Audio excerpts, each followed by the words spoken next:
ലഹരി വ്യാപനത്തെ ചെറുത്തുകൊണ്ട് മാത്രമേ ഇതിനെ തടയാൻ പറ്റൂ. ഇത് ആശങ്കയുളവാക്കുന്ന കാര്യം തന്നെയാണ്. കാരണം ലഹരിയുടെ ഉപയോഗം കൂടുന്നതനുസരിച്ച് ഇത്തരത്തിലുള്ള പ്രശ്നങ്ങൾ ഉണ്ടാവും. ഇപ്പൊ ലഹരി വ്യാപനത്തെ ചെറുക്കുക, അതിനെതിരായ ബോധവൽക്കരണവും നിയമ നടപടികളും ശക്തിപ്പെടുത്തുക എന്നതാണ് ഇതിനെ തടയാനുള്ള മാർഗം. ഇപ്പോ പോലീസും എക്സൈസും സ്വീകരിച്ച കർശനമായ നടപടികൾ, ആ നടപടികളുടെ ഫലമായിട്ട് ലഹരി ലഭ്യത വലിയ തോതിൽ കുറയ്ക്കാൻ കഴിഞ്ഞിട്ടുണ്ട്. ആ കണ്ണികളെ സപ്ലൈ ചെയിൻ നന്നായിട്ട് അതിന്റെ കണ്ണി മുറിക്കാൻ കഴിഞ്ഞിട്ടുണ്ട്. അപ്പോൾ ആ നടപടികൾ തുടരുക തന്നെ ചെയ്യും. ഒരു വിട്ടുവീഴ്ചയുമില്ലാതെ ഈ നടപടികൾ തുടരും.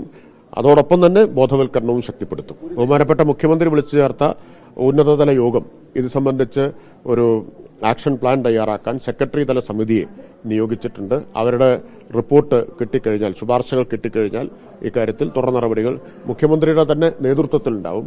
അപ്പോൾ ഇത് ഏതെങ്കിലും ഒരു വകുപ്പ് നടത്തുക എന്നതല്ല, മുഖ്യമന്ത്രി നേതൃത്വം കൊടുത്ത് സർക്കാരാകെ ആണ് ഈ ക്യാമ്പയിന്, ഈ നടപടികൾക്ക് നേതൃത്വം കൊടുക്കാൻ പോകുന്നത്.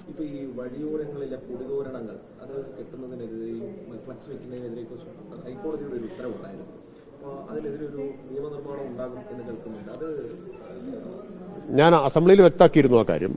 ഹൈക്കോടതി വിധിയുടെ അന്തസത്ത ഉൾക്കൊണ്ടുകൊണ്ട്, എന്നാൽ ജനാധിപത്യപരമായിട്ടുള്ള പ്രചരണത്തിനുള്ള അവകാശത്തെ സംരക്ഷിച്ചുകൊണ്ടുള്ള നിയമ ഭേദഗതിയോ ചട്ട ഭേദഗതിയോ എന്താണോ ആവശ്യം, അതിനുള്ള നടപടികളുണ്ടാവും. ഇതിൽ ഭരണപ്രതിപക്ഷ വ്യത്യാസമില്ലല്ലോ. ഇത് പൊതുവിൽ എല്ലാവരുടെയും ജനാധിപത്യ അവകാശത്തിന്റെ പ്രശ്നമല്ലേ.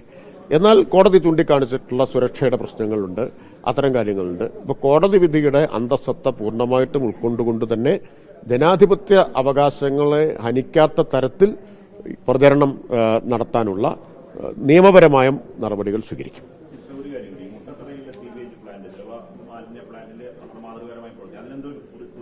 ഇപ്പോ അത് ബിൽ ആൻഡ് മെലിൻഡ ഫൗണ്ടേഷൻ, ബിൽഗേറ്റ്സിന്റെ ബിൽ ആൻഡ് മെലിൻഡ ഫൗണ്ടേഷൻ 36 കോടി രൂപയുടെ ഒരു പദ്ധതി, ഒരു ഓംനി പ്രോസസർ നമുക്ക് അനുവദിച്ചിരിക്കുകയാണ്. പൂർണ്ണമായിട്ടും അത് അവരുടെ CSR ആണ്. അത് മുട്ടത്തറയിലെ ദ്രവമാലിന്യ അവശിഷ്ടമുണ്ടല്ലോ, സ്ലഡ്ജ്, അത് സംസ്കരിക്കുന്നതിനുള്ള ഒരു ഉപകരണമാണ്. 6 മാസം കൊണ്ട് ഈ ഓംനി പ്രോസസർ പ്രവർത്തനക്ഷമമാവും.